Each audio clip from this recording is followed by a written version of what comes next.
하나님 감사합니다. 사랑하셔서 오늘도 주님 앞에 하나님 앞에 예배하게 하시며 또 우리의 마음이 온전히 하나님을 향할 수 있도록 은혜 베풀어 주신 것 감사합니다.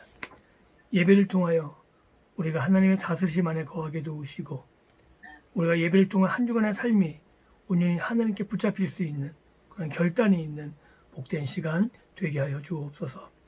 전하는 자 입술과 듣는 주의 귀한 백성들의 모든 귀를 활짝 열어주셔서 말씀 앞에 아멘으로 화답하며 그 말씀 마음에 새겨 다시금 한 주간 동안의 삶이 하나님이 기뻐하시는 삶의 결단이 있으며 온전히 순종하는 우리들 모두 되게 하여 주옵소서.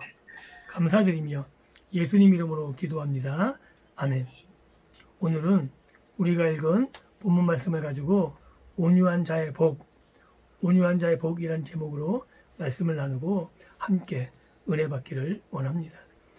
다시 한번 제가 말씀을 읽으면 온유한 자는 복이 있나니 저희가 땅을 기업으로 받을 것이며 라고 본문은 분명하게 말하고 있습니다. 온유한 자가 땅을 기업으로 받는다 그럽니다. 아직 이 말씀은 간단합니다. 즉 온유한 자가 있는 것이고 그 온유한 자가 받는 상속이 무엇이냐 하면 땅이라고 소개해주고 있는 겁니다. 그럼 우리는 이 말씀 속에서 두 가지를 분명하게 확인할 수 있어야 되고 그 두 가지의 확인을 통해서 우리가 어떻게 살아나가야 되는지를 분명하게 알 수 있게 됩니다. 첫 번째 우리가 그래서 살펴보아야 되는 것은 온유한 자, 즉 온유가 무엇인가 라는 것을 살펴볼 수 있어야 됩니다. 우리가 일반적으로 생각하는 온유는 성격의 유순함입니다. 그래서 어떤 사람들은 온유 그러면 우유부단함 이런 단어를 떠올리기도 합니다. 화를 잘 내지 않는 부드러움, 이것은 일반적인 상태에서 온유함입니다. 그러나 성경에서는 이러한 부분을 온유다라고 말하지 않습니다.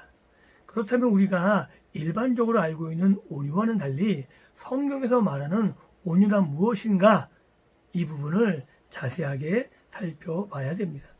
성경에서 말하는 온유는 우리가 좀 더 분명하게 알 수 있기 위해서 어떤 상황에서 그대로의 모습인 부드러움을 끝까지 유지할 수 있음, 이것을 온유라고 말할 수 있는 거죠. 그래서 평상시에 우유부단하고 온유하고 부드러움을 유지하는 것, 이것은 그 사람의 성격이나 그 사람의 모습이 온전히 드러날 수 있다라고 말할 수 없습니다. 한 사람의 실체, 한 사람의 인격이 가장 잘 드러나는 것은 고난과 힘든 역경의 상태라고 말할 수 있죠. 그 사람의 진면목이 정말 어려운 시기에 나타난다는 의미입니다. 그래서 그 사람이 고난과 역경, 슬픔 그 시기에도 그 사람의 마음의 평정심, 부드러움 이런 것들이 그대로 드러날 때 흔들리지 않을 때 그 사람을 온유하다라고 말할 수 있는 겁니다. 그런데 단지 성격의 부드러움, 성격이 흔들리지 않는 그 모습만 있는 것이 아니라 이 온유라는 헬라어 단어가 가장 유사하고 가장 의미 있게 우리에게 다가오는 의미는 뭐냐면 충성이라는 말입니다. 그래서 예수님의 삶을 통해서 보여주는 이 단어가 온유라고 말할 수 있는 것이고 이 온유라는 단어는 예수님의 삶을 통해서 우리에게 가장 분명하게 보여집니다. 왜냐하면 예수님의 삶은 충성된 삶이었습니다. 누구를 향해서 충성됐냐면 하나님께 충성된 것이죠. 그래서 이 땅에 목표를 두지 않고 이 땅의 것에 의지하지 않았기에 예수님은 언제나 평정심을 유지할 수 있었고 그리고 예수님께 나온 모든 자들에게 부드러운 모습으로 그들을 이끌어 가실 수 있습니다. 이것은 온전히 하나님께 예수님 자신을 맡기고 자신에게 주어진 사명, 그 길을 끝까지 걸어가신 모습, 그것을 온유라고 말할 수 있는 겁니다. 그런데 예수님이 분노하신 모습들이 성경에 나타날 때가 있습니다. 그것은 인간적인 분노, 화를 못 참는 그런 모습이 아니라 하나님과 관련된 하나님의 이름이 모욕받을 때, 하나님의 뜻이 거스러질 때 분노하셨죠. 그 모습을 온유라고 말할 수 있다는 겁니다. 그 모습이 부드럽다, 마음이 흔들리지 않고 초지일관이라는 모습에서 온유다라고 말할 수 있는 것이고, 그러한 모습에서 예수님의 사명, 예수님의 가야 될 길이 그르쳐지지 않음, 잘못되지 않음, 이 사실을 통해서 우리는 예수님의 삶을 온유다라고 말할 수 있는 겁니다. 과연 그렇다면 예수님의 삶에서 우리는 온유한 모습을 발견할 수 있다면 우리의 모습은 어떠한가? 과연 우리는 어떠한 삶을 살아야 온유하다라고 말할 수 있는가? 라는 것을 알아야 된다는 사실입니다. 그것이 참된 온유함, 성경에서 말하는 온유함이라고 말할 수 있는 것이고, 그것을 하나님께서는 오늘 우리들에게 기대하신다라고 말할 수 있는 겁니다. 그러한 우리의 삶에서 나타나는 온유는 예수님과 연합된 모습이다라고 말씀드릴 수 있습니다. 예수님과 참된 연합, 그 안에서 우리에게 온유한 모습이 나타날 수 있는 거죠. 내가 참고 인내하는 것, 내 격종을 누르는 것, 단지 그 정도가 아니라 내가 예수님과 연합됐기에, 내가 원수 갚는 것을 하나님께 온전히 맡겼기에 내가 나를 온전히 제어할 수 있는 것, 자기 십자가를 지고 내 모든 것들은, 내 욕정은 십자가에 못 박고 예수님께서 내 안에 사시는 삶의 모습, 그것을 우리들의 온유함이다라고 말할 수 있는 것이고, 그러한 온유한 삶이 오늘 예수님께서 하신 말씀에 의하면 땅을 기업으로 갖는 삶이다 라고 말씀하고 계신 겁니다. 온유한 자가 복이 있다고 말씀하셨습니다. 그리고 그들이 땅을 기업으로 상속받는다 라고 말씀하고 계십니다. 그렇다면 온유한 자에 대해서 살펴보았다면, 그렇다면 땅을 기업으로 받는다는 것이 무엇인지 살펴보아야 합니다. 여기서 말하는 땅은 단지 우리가 익히 알고 있는 부동산이다라고 말할 수는 없는 겁니다. 조금 더 구체적으로 살펴보면 하나님 나라 안에서 하나님 나라의 법으로 누가 땅을 차지할 수 있는가? 라는 물음이라고 말씀드릴 수 있습니다. 우리가 알고 있는 인류사, 인간 역사에 땅을 차지한 정복자들은 수없이 많이 있었습니다. 징기스칸, 나폴레옹, 알렉산더, 시저 등 수많은 정복자들이 땅을 다스렸습니다. 우리나라에도 마찬가지로 군주들, 정복가 사람들, 개혁에 성공한 사람들, 그들이 땅을 다스렸다고 말해도 틀리지 않습니다. 그런데 이런 정복자들이 끝까지 땅을 소유했다라고 말할 수는 없습니다. 만약에 이런 정복자들이 땅을 끝까지 소유하고 다스렸다고 말할 수 있다면 그들의 자손들이 지금도 땅을 소유했어야 한다고 말할 수 있는 겁니다. 그런데 역사를 통해 확인해 보면 정복자들이 땅의 주인이 아님을 분명하게 보여주고 있는 것은 그들이 땅을 차지했다가 다시금 그들이 사라지고, 그들의 자손 또한 그들의 땅을 온전히 지키지 못한 것을 통해서 그들이 땅을 소유한 주인이 아니었음을 우리가 알 수 있는 겁니다. 오늘도 뺏고 뺏기는 이 세상의 땅, 이 세상은 오늘도 정복자들을 요구하고 그들에게 땅이 주어진다고 생각합니다. 그래서 오늘 우리들도 그 땅을, 이 세상에서 허락된 땅을 얻기 위해서 물불을 가리지 않고 그 땅을 차지하려고 노력하는 인간 군상들의 모습을 볼 수 있는 겁니다. 힘이 지배하는 세상에서 힘으로 얻는 땅은 힘이 없어지면 다시 빼앗깁니다. 그렇다면 그들도 결국 이 세상에 땅을 소유하는 소유자라고 말할 수 없는 겁니다. 그러나 예수님께서는 정복자가 아닌 온유한 자가 땅을 차지한다라고 말씀하고 계십니다. 우리는 이 말씀에 귀를 기울일 수 있어야 됩니다. 정복자들은 힘으로 차지한다고 하지만 하나님 나라는 이 세상의 땅을 말하고 있지 않습니다. 하나님 나라는 하나님의 통치가 미치는 영역의 개념을 가지고 있음을 계속해서 말씀드렸습니다. 하나님의 나라 영역 안에서 온유한 사람이 그 영역을 소유하게 된다라고 말할 수 있는 겁니다.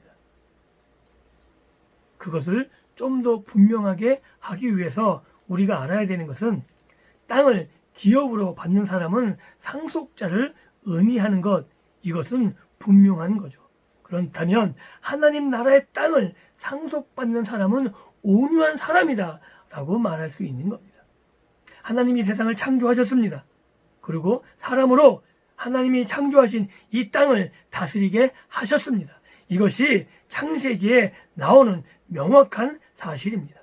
하나님께서는 하나님의 대리 통치자로 사람을 세우신 것입니다.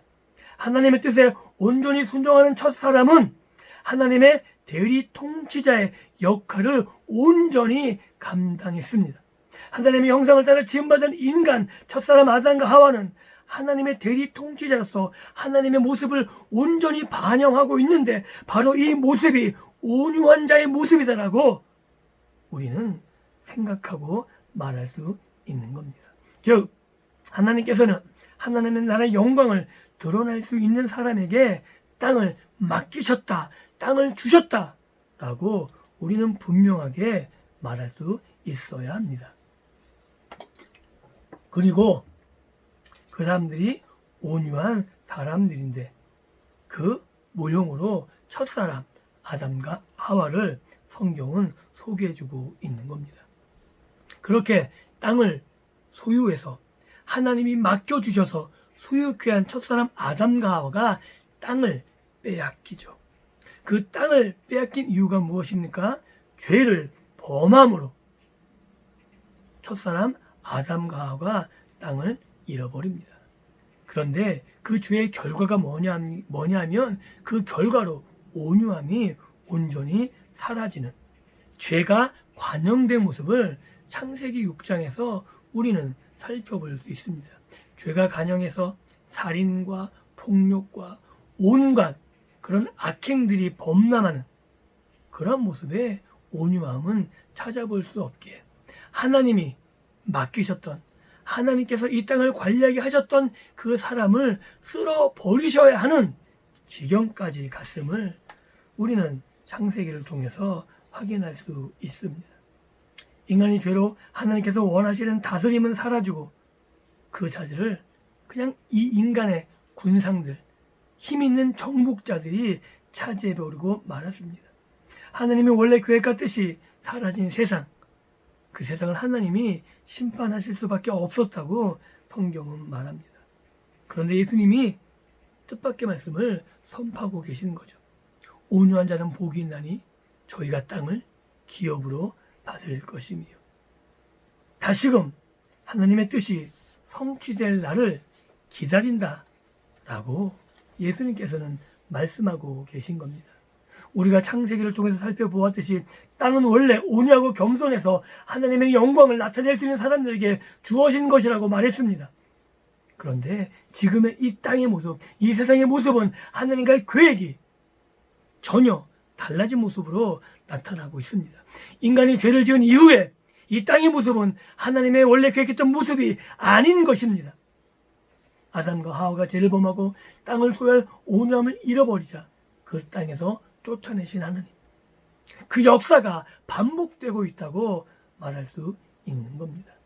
하나님의 뜻이 온전히 설 날을 기다린다는 거죠.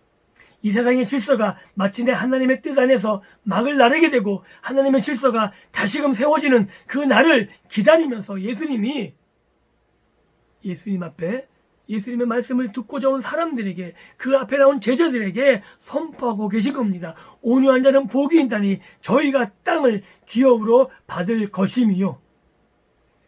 하나님의 자녀들에 의해서 다시금 다스리게 되어질 땅, 하나님의 창조하신 이 땅을 바라보면서 예수님은 제자들에게 그날을 소망하며 너희들이 그 역할을 감당하라고 말씀하고 계십니다. 지금 우리가 사는 이 땅은 하나님의 나라와 하나님의 창조한 그 땅과 불일치합니다. 그러나 마침내 하나님이 창조하신 이 땅과 하나님 나라가 일치할 날을 기다리며 그날을 소망하며 우리가 그 나라를, 하나님의 나라를 확장시켜야 될 책임이 있다라고 말씀하고 계신 겁니다. 하나님의 자녀들은 하나님 나라의 상속자들입니다. 하나님이 허락하신 기업들을 물려받을 자들입니다. 하나님의 대리 통치자로 이 땅을 다스리게 될 사람들입니다. 그런데 지금 그 땅이 불일치하게 보여집니다. 그 불일치한 이 땅에서 우리는 하나님 나라의 백성으로, 하나님의 자녀로, 하나님 나라를 상속받는 사람으로 하나님의 통치를 이 땅에 실현해야 될 사람들로 서 있습니다. 바로 그 모습이 온유한 자다라고 예수님이 말씀하고 계신 겁니다. 바로 이런 하나님의 나라를 상속받아야 될 사람들, 하나님의 자녀들, 바로 우리들을 이 땅에 두신 이유가 여기에 있습니다. 우리를 통해서 하나님께서 다스리시는 땅의 모습을 보여주기를 원하고 계시다는 사실입니다. 하나님께서는 하나님의 대리 통치자들, 바로 온유한 자들인 하나님의 자녀들을 통해서 하나님의 영광이 이 땅 가운데 드러나기를 원하고 계십니다. 하나님께서 맡겨주신 이 땅, 바로 청지기적인 삶으로 하나님 내 지금 하나님의 교회 안에서의 영역만이 아니라 하나님이 창조하신 전 영역에서 하나님의 다스리심이 보여지기를 원하고 계시다는 사실입니다. 바로 그 모습을 온유한 자가 하나님의 상속자로 땅을 차지하며 사는 모습이라고 성경은 말하고 있는 것이고, 우리가 신앙의 영역만이 아니라 우리의 삶의 전 영역에서 하나님의 다스리심을 나타내 보일 때 하나님을 몰랐던 자들, 하나님을 인정하지 않았던 자들도 하나님의 다스리심 안에 들어와서 그 하나님의 놀라운 통치를 받으며 살 수 있게 되는 것이라고 말하고 계신 겁니다. 사랑하는 성도 여러분,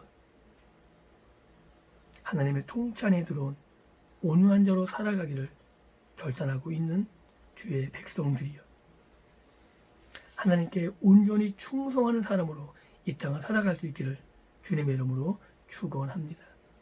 이것이 온유한 자입니다.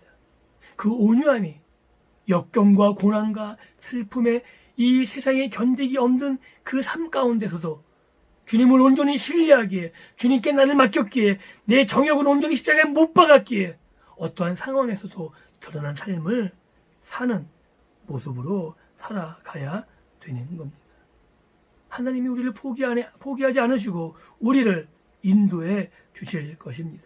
그럴 때 우리의 삶 안에서 하나님의 다스리심이 나타나지게 되는 것이고, 내 안에서 내 영역만이 아니라 내 삶의 전 영역, 나를 넘어서는 영역에서도 하나님의 다스리심이 나를 통해 온전히 드러나게 될 것입니다.